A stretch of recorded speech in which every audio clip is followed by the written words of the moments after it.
بسم اللہ الرحمن الرحیم۔ حدیث مبارک۔ ہرقل شاہ روم نے ان کے پاس قریش کے قافلے میں ایک آدمی بلانے کو بھیجا، اور اس وقت یہ لوگ تجارت کے لیے ملک شام گئے ہوئے تھے، اور یہ وہ زمانہ تھا جب رسول اللہ صلی اللہ علیہ وسلم نے قریش اور ابو سفیان سے ایک وقتی عہد کیا ہوا تھا۔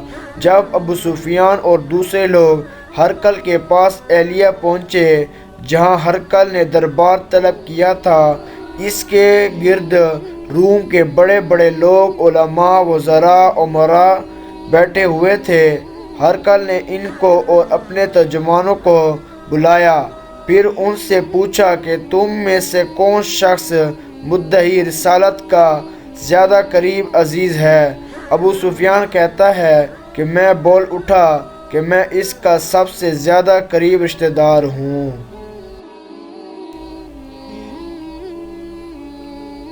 یہ سن کر ہرقل نے حکم دیا کہ اس کو ابو سفیان کو میرے قریب لا کر بٹھاؤ، اور اس کے ساتھیوں کو اس کی پیٹھ کے پیچھے بٹھا دو۔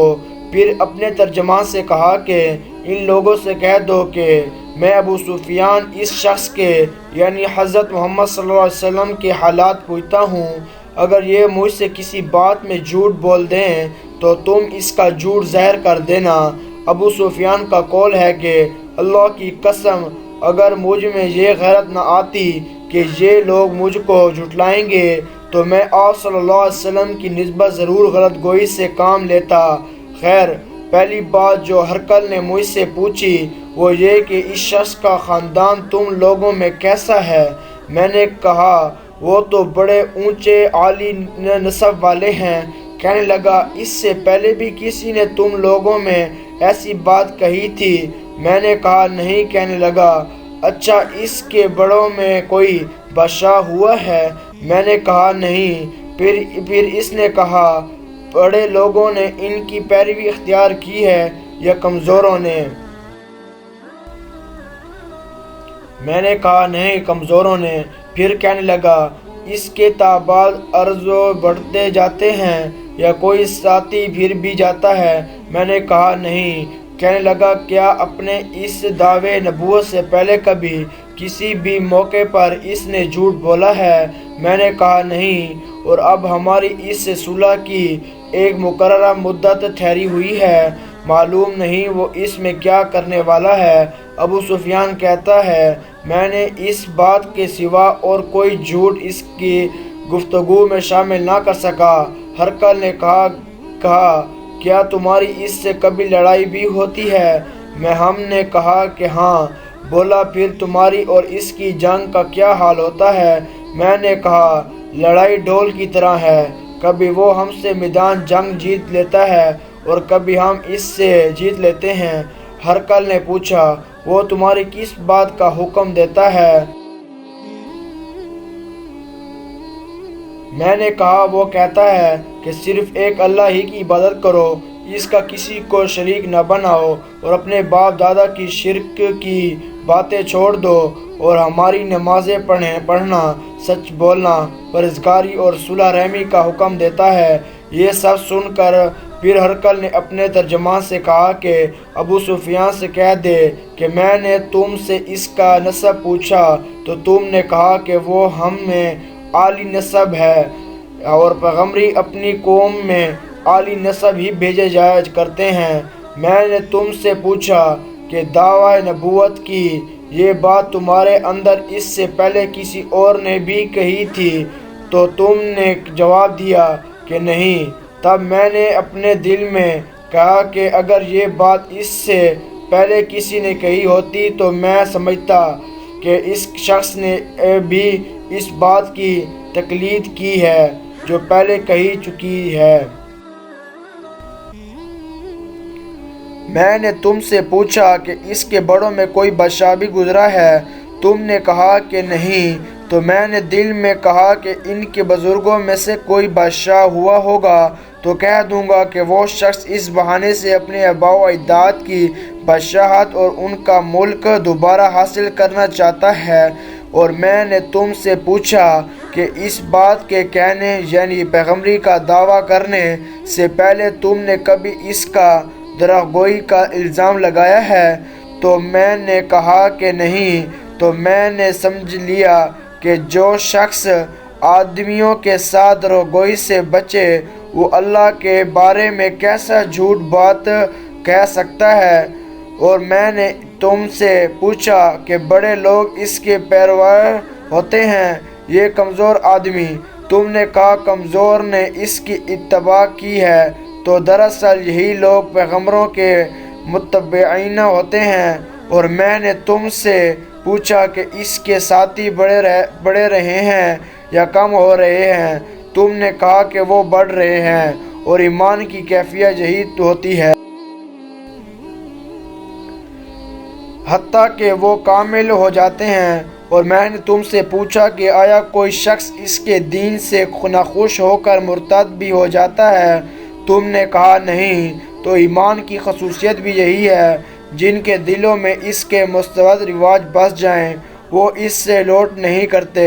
اور میں نے تم سے پوچھا کہ آیا وہ کبھی عہد شکنی کرتے ہیں؟ تم نے کہا نہیں۔ پیغمبروں کا یہی حال ہوتا ہے، وہ عہد کی خلاف ورزی نہیں کرتے۔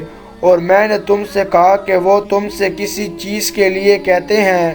تم نے کہا کہ وہ ہمیں حکم دیتے ہیں کہ اللہ کی عبادت کرو، اس کے ساتھ کسی کو شریک نہ ٹھہراؤ، اور تمہارے بتوں کی پرستی سے روکتا ہے، سچ بولنا اور پرہیزگاری کا حکم دیتا ہے۔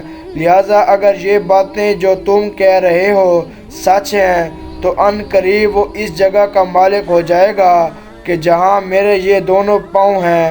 مجھے معلوم تھا کہ وہ پیغمبر آنے والا ہے، مگر مجھے یہ معلوم نہیں تھا کہ وہ تمہارے اندر ہوگا۔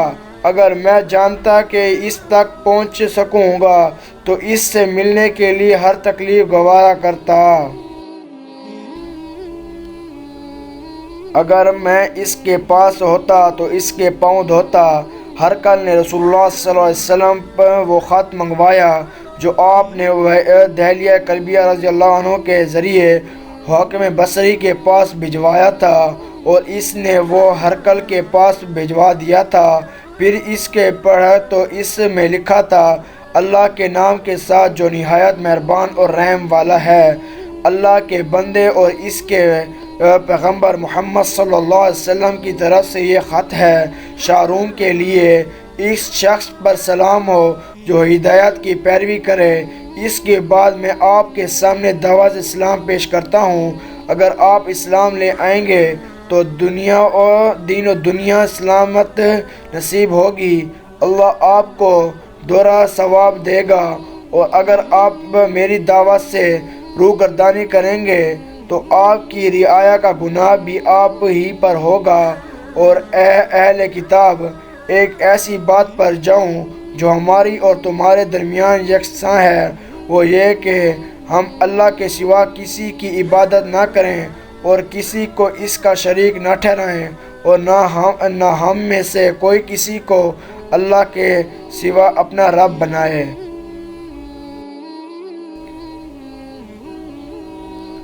پھر اگر وہ اہل کتاب اس بات سے منہ پھیر لیں تو مسلمان تم ان سے کہہ دو کہ تم مانو یا نہ مانو، ہم تو ایک اللہ کی اطاعت گزار ہیں۔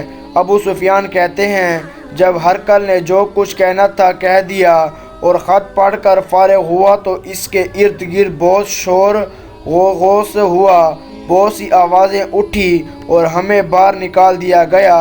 تب میں نے اپنے ساتھیوں سے کہا کہ ابو کبش کے بیٹے، نبی کریم صلی اللہ علیہ وسلم کا معاملہ تو بہت بڑھ گیا۔ دیکھو تو اس سے ابن اصفر روم کا بادشاہ بھی ڈرتا ہے۔ مجھے اس وقت سے اس بات کا یقین ہو گیا کہ نبی کریم صلی اللہ علیہ وسلم ان قریب غالب ہو کر رہیں گے، حتیٰ کہ اللہ نے مجھے مسلمان کر دیا۔ راوی کا بیان ہے کہ ابن نطور اہلیہ کا حکم ہرقل کا مذہب اور شام کے انصاری کا لاڈ پارٹی بیان کرتا ہے کہ ہرقل جب اہلیہ آیا ایک دن صبح کو پریشان اٹھا تو اس کے درباریوں نے دریافت کیا کہ آج ہم آپ کی حالت بدلی ہوئی پاتے ہیں، کیا وجہ ہے؟ ابن نطور کا بیان ہے کہ ہرقل نجومی تھا، علم نجوم میں وہ پوری مہارت رکھتا تھا۔ اس نے اپنے ہم نشینوں کو بتایا کہ میں نے آج رات ستارے پر نظر ڈالی تو دیکھا کہ ختنہ کرنے والے کا بادشاہ ہمارے ملک پر غالب آ گیا ہے۔ بھلا اس زمانے میں کون لوگ ختنہ کرتے ہیں؟ انہوں نے کہا کہ یہودی کے سوا کوئی ختنہ نہیں کرتا، سوا ان کی وجہ سے پریشان نہ ہوں۔ سلطان کے تمام شہروں میں یہ حکم لگا بھیجا کہ وہاں جتنے یہودی ہوں سب قتل کر دیے جائیں۔ وہ لوگ انہی باتوں میں مشغول تھے کہ ہرقل کے پاس ایک آدمی لایا گیا جسے شاہ غوث نے بھیجا تھا۔ اس نے رسول اللہ صلی اللہ علیہ وسلم کے حالات بیان کیے۔ جب ہرقل نے سارے حالات سن لیے تو کہا کہ جا کر دیکھو وہ ختنے کیے ہوئے ہیں یا نہیں۔ انہوں نے اسے دیکھا تو بتلایا کہ وہ ختنہ کیا ہوا ہے۔ ہرقل نے جب اس شخص سے عرب کے بارے میں پوچھا تو اس نے بتلایا کہ وہ ختنہ کرتا ہے۔ تب ہرقل نے کہا کہ یہی محمد صلی اللہ علیہ وسلم اس امت کے بادشاہ ہیں جو پیدا ہو چکے ہیں۔ پھر اس نے اپنے ایک دوست کے رامی خط لکھا اور وہ بھی عالم نجومی میں ہرقل کی طرح ماہر تھا۔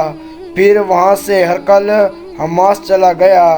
ابھی حماس سے نکلا ہی نہیں تھا کہ اس کے دوست کا خط اس کے جواب میں آ گیا۔ اس کے راہ بھی نبی کریم صلی اللہ علیہ وسلم کے ظہور کے بارے میں ہرقل کے موقف تھی کہ محمد صلی اللہ علیہ وسلم واقعی پیغمبر ہیں۔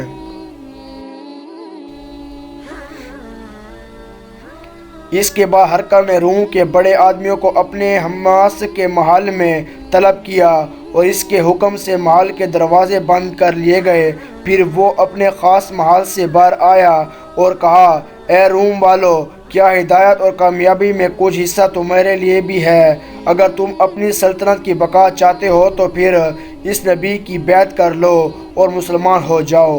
یہ سننا تھا کہ پھر وہ لوگ وحشی گدھوں کی طرح دروازوں کی طرف دوڑے مگر انہیں بند پایا۔ آخر جب ہرقل نے اس بات سے ان کی یہ نفرت دیکھی اور ان کے ایمان لانے سے مایوس ہو گیا تو کہنے لگا کہ ان لوگوں کو میرے پاس لاؤ۔ جب وہ دوبارہ آئے اور اس نے کہا، میں نے جو بات کہی تھی اس سے تمہاری دینی پختگی اور آزمائش مقصود تھی، سود میں نہ دیکھ لی۔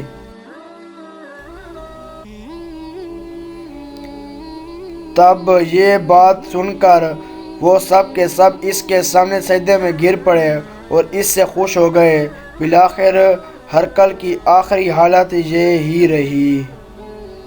صحیح بخاری حدیث نمبر 7۔